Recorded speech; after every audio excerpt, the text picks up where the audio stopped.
verdade. E eu então fui em busca da verdade, né? E vi que ela nos revela mistério, né? Que passamos a enxergar que o que tem sido feito com o povo é muito triste. É triste ver pessoas sendo enganadas, pessoas tendo a sua fé manipulada, né, por homens que só pensam em seus próprios benefícios, né? A Bíblia Sagrada, meus irmãos, é uma bússola, né? É uma bússola que nos guia por esse grande mar da vida. Nós somos considerados como uma nau, uma pequena embarcação que navega pelo grande mar da vida. E as Escrituras Sagradas, a palavra de Deus, é a bússola que nos conduz nesse grande mar da vida em brisa suave. Mas nós vemos homens pegar esta bússola, a palavra de Deus, que é a verdade, e usá-la para manipular a fé das pessoas. E as pessoas continuam navegando em turbulência, não tendo o verdadeiro descanso que deveria ter, não tendo o verdadeiro conhecimento que deveria ter. Conhecimento esse que nos leva à libertação. Quando nós falamos de reino de Deus ou reino dos céus, que é a mesma coisa, nós pensamos em quê? Em paz, em tranquilidade, em bonança. Mas por que as famílias cristãs vivem em turbulência? Continuam passando por diversos problemas sem saber aonde está a solução, sendo que a solução está bem presente, né? Está em suas mãos ou embaixo dos seus braços, né? Mas infelizmente preferem dar ouvido a homens maus e perversos, né? Mas estamos aqui para, de alguma forma, ajudar aqueles que desejam adentrar no reino dos céus a descobrir um pouco dessa verdade. Sim, porque a Bíblia diz que muitos são chamados e poucos serão escolhidos. E por quê? Porque Deus faz acepção de pessoas? De maneira alguma. De maneira alguma. Deus nunca, jamais faz acepção de pessoas. Mas muitos são chamados e poucos serão escolhidos, porque esses poucos que serão escolhidos serão aqueles que realmente sentirem em seu coração o desejo de descobrir a respeito desse Deus, a respeito de saber mais sobre esse Deus. Há um versículo muito interessante que diz que aquele que pede, recebe, o que busca, encontra, e o que bate, a porta se abrirá. Então eu gostaria de chamar a sua atenção para desejar mais descobrir a respeito dos mistérios contidos nas Escrituras Sagradas, para que não sejam mais enganados por esses homens que só pensam em benefícios, só pensam no seu próprio ventre, né? Só pensam em dízimos e ofertas, né? Coisas que ficaram para lá, né? Para trás, no velho pacto, né?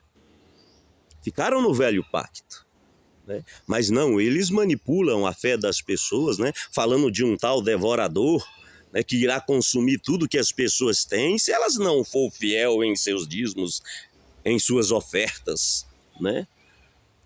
Colocando o povo novamente debaixo da lei, da dura servidão. Ora, se hoje é por graça, não há mais ordenança, não existe mais nada forçado.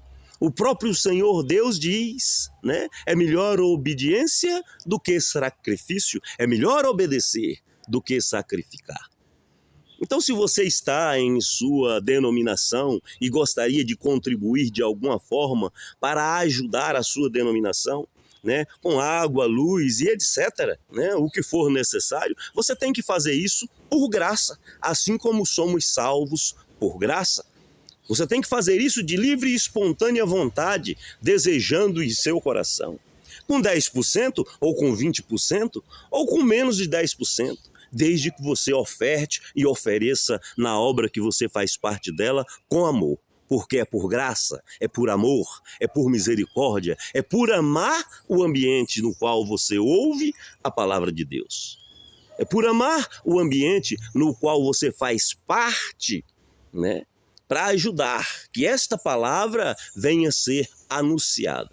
Principalmente se você perceber que o lugar que você congrega é um lugar sério de homens de Deus, de verdadeiros homens de Deus, que têm o desejo em seu coração de anunciar a verdade contida no Evangelho da nossa salvação. Então nós vamos estar falando deste Evangelho. Mas para falar deste Evangelho, eu gostaria de relembrar que eu disse que os homens têm misturado circuncisão com incircuncisão, né? E é isso que confunde a mente das pessoas. Nós temos que nos desprender do velho e nos apegar ao novo, porque agora não estamos mais debaixo da lei, agora nós estamos debaixo da graça.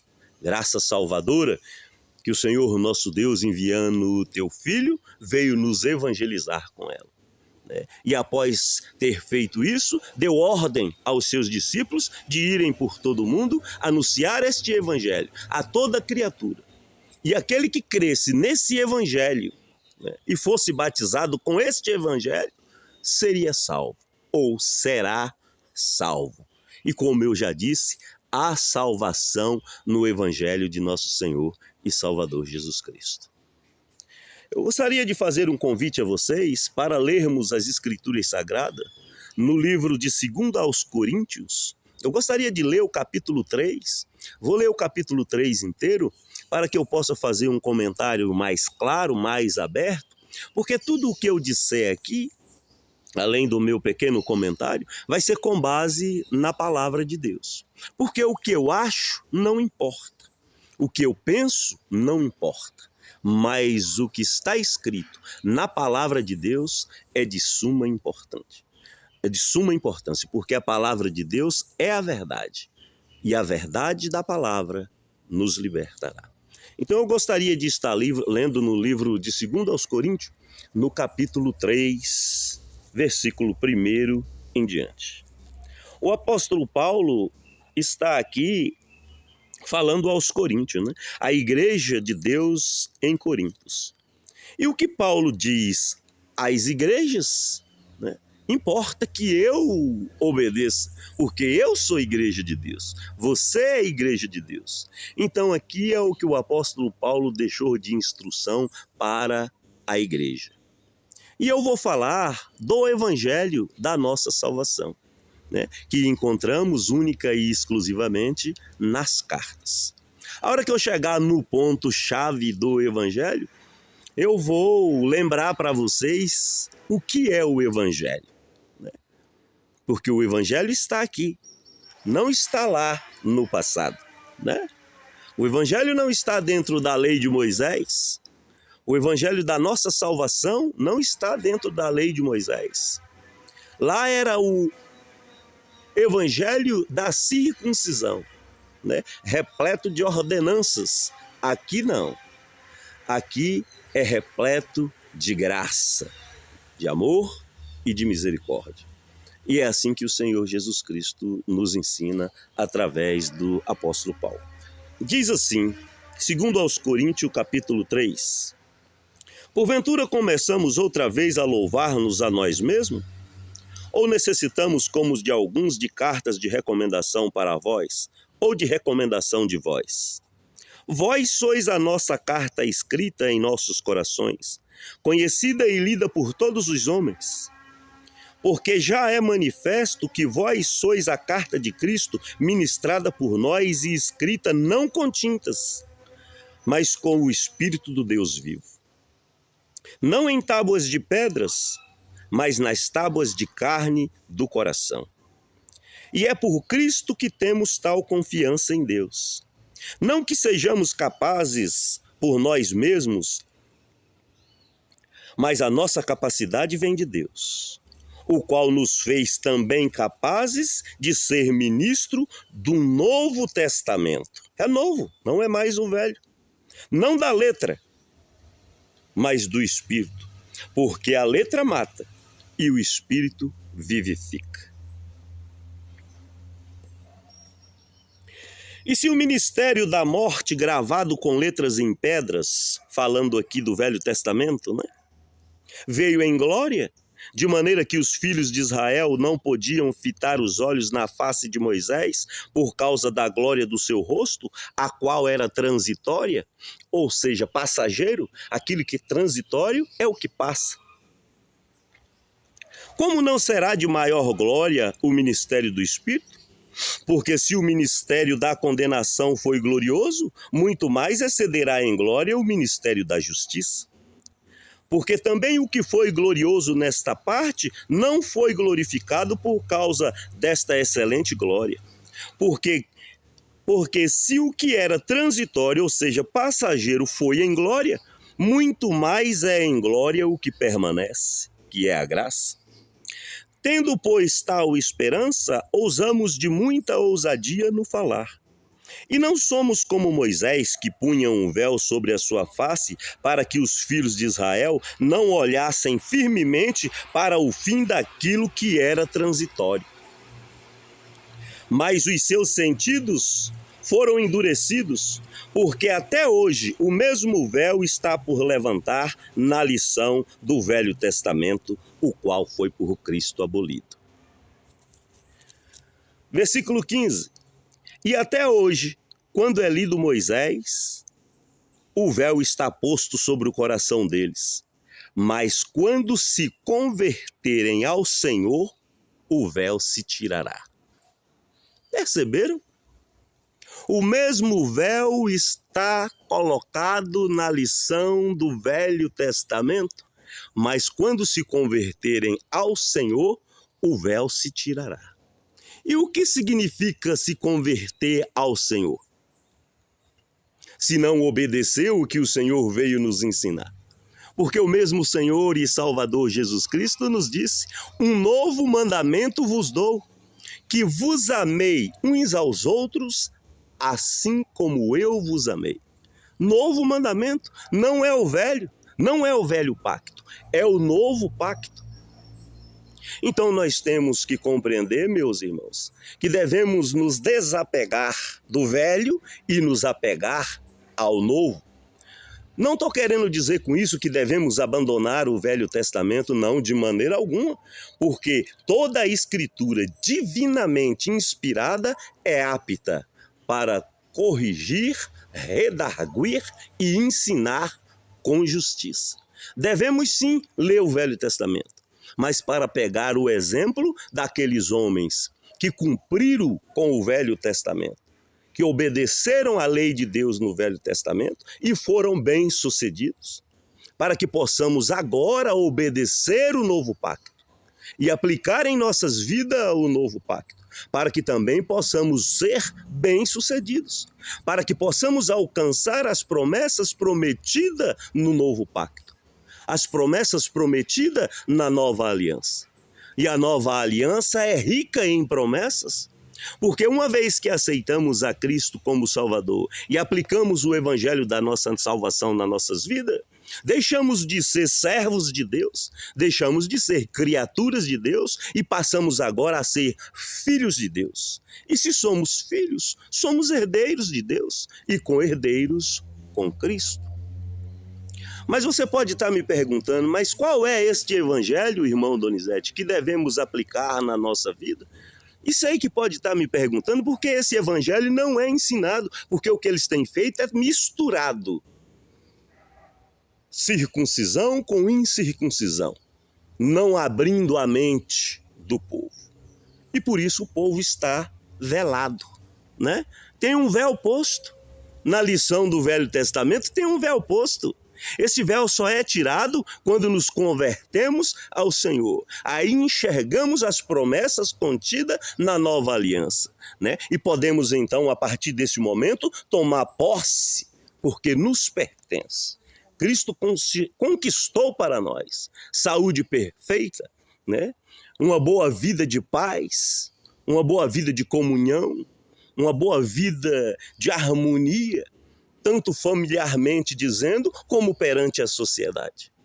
Mas, infelizmente, tem homens que têm transtornado casas inteiras. A sociedade está corrompida porque os homens que se dizem doutores e têm a palavra na mão, está usando essa palavra. A maioria deles, não estou generalizando, mas a maioria tem usado esta palavra para manipular a fé das pessoas. E temos que acabar com isso.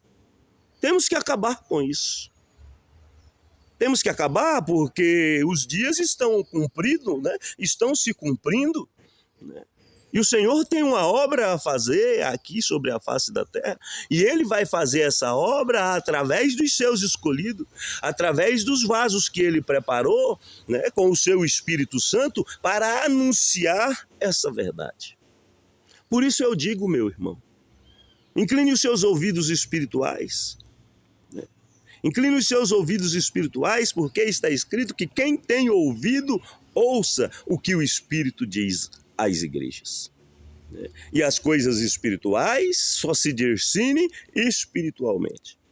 Então eu gostaria de pedir a sua atenção, porque nesse exato momento eu vou ler um trecho do Evangelho de nosso Senhor e Salvador Jesus Cristo, o qual nos liberta, que está em Efésios capítulo 4.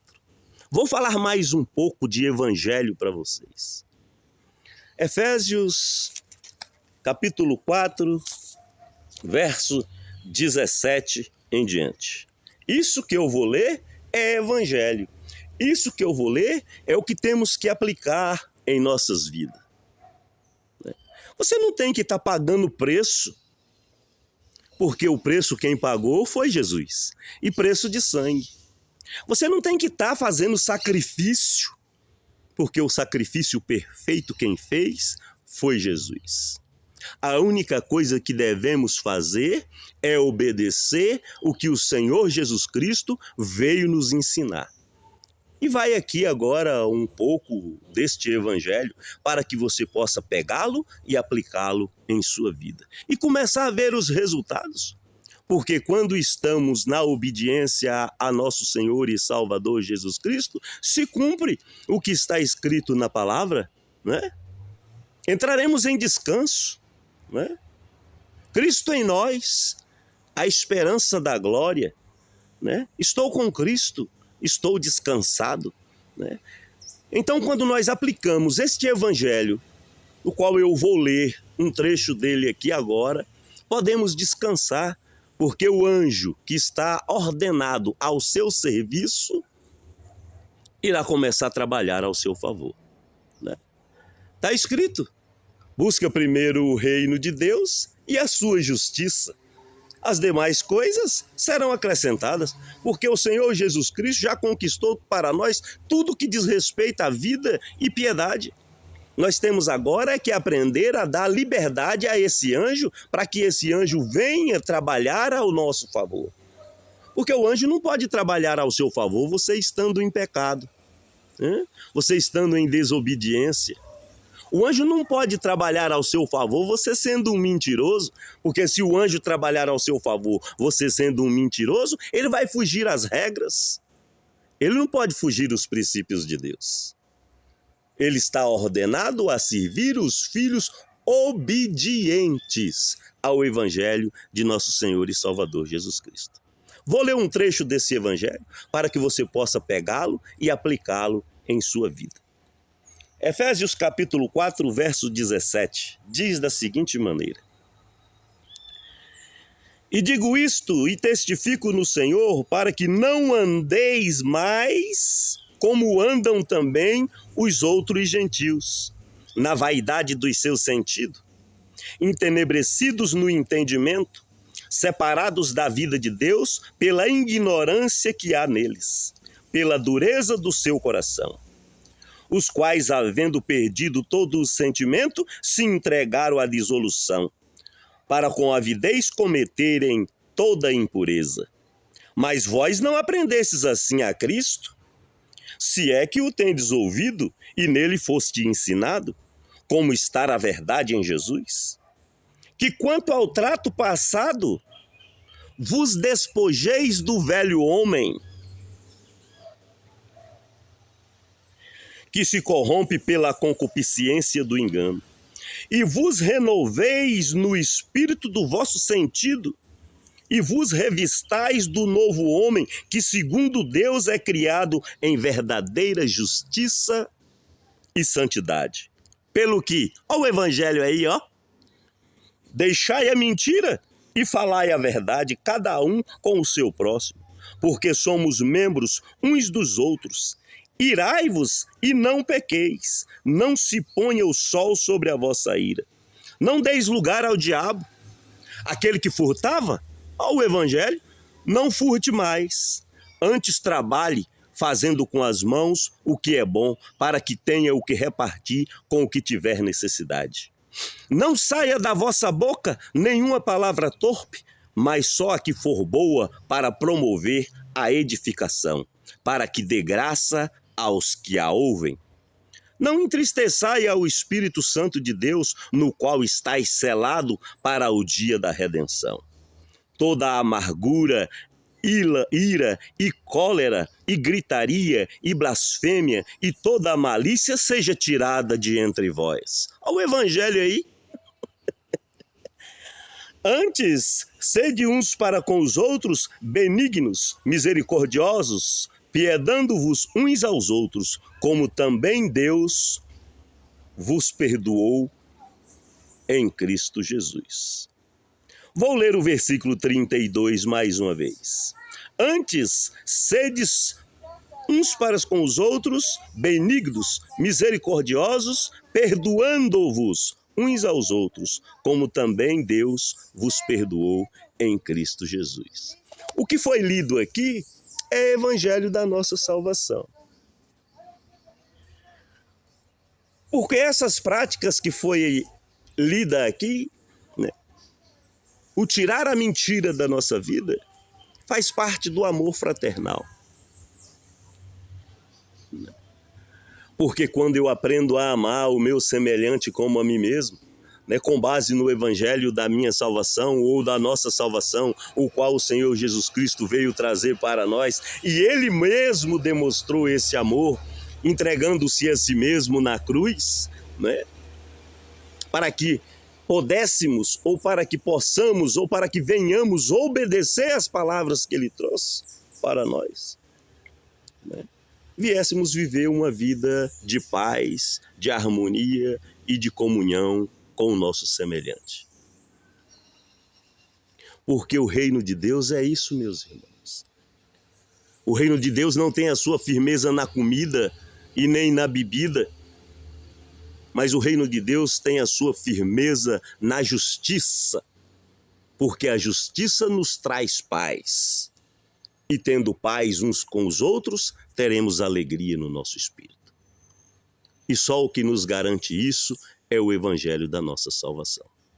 Por isso, mais uma vez, eu gostaria de te dizer, o evangelho da nossa salvação está contida de uma maneira mais clara nas cartas, porque os apóstolos é que tinham a essência do evangelho. Os apóstolos, os discípulos é que ficaram incumbidos de anunciar este evangelho. E nós vemos eles fazerem isso de uma maneira mais clara nas cartas.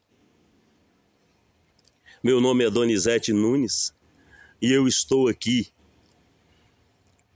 para poder esclarecer de uma maneira, vamos dizer assim, mais fácil, o jeito de aplicar esse evangelho na nossa vida. Porque você não recebe as bênçãos de Deus dando glória na frente de um púlpito. Você não recebe as bênçãos de Deus, né, porque você subiu ao monte, ou porque você ora nas madrugadas, ou porque você jejuma constantemente.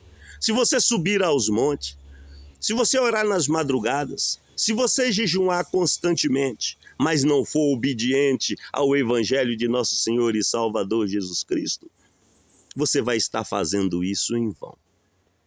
Pegue primeiro o Evangelho, aplique esse Evangelho na sua vida. Então, se você quiser ir ao monte orar, vá na certeza que é um verdadeiro filho de Deus, com a certeza de que você vai chegar com confiança perante o trono da graça. Porque se você não tiver essa certeza, não adianta subir ao monte, nem orar nas madrugadas, nem jejuar. Primeiro aplique o Evangelho da nossa salvação em suas vidas. Ou melhor dizendo, vamos aplicar esse Evangelho em nossas vidas, para depois termos ousadia e chegarmos perante o trono da graça com confiança, na certeza de que aquele anjo que está ordenado ao nosso serviço vai suprir as nossas necessidades em glória por meio de Jesus Cristo, nosso Senhor. E que o Espírito Santo de Deus ilumine os olhos do vosso entendimento, para que possam verdadeiramente compreender a essência do Evangelho e descansar no Senhor. Porque somente o Senhor Jesus Cristo, que se entregou a si mesmo, pode nos libertar. E como Ele nos liberta? A partir do momento que ouvimos o seu mandamento, que é que vos ameis uns aos outros, assim como eu vos amei. Amemo-nos uns aos outros, para que Deus possa ter liberdade, né, de atuar nas nossas vidas. Ou melhor, para que o anjo possa ter a liberdade de atuar em nossas vidas, porque ele já tem a ordem do Senhor nosso Deus para isso. Graça e paz da parte de nosso Senhor e Salvador Jesus Cristo. E que esse amor permaneça a fluir através dos verdadeiros filhos de Deus. Em nome de Jesus. Amém.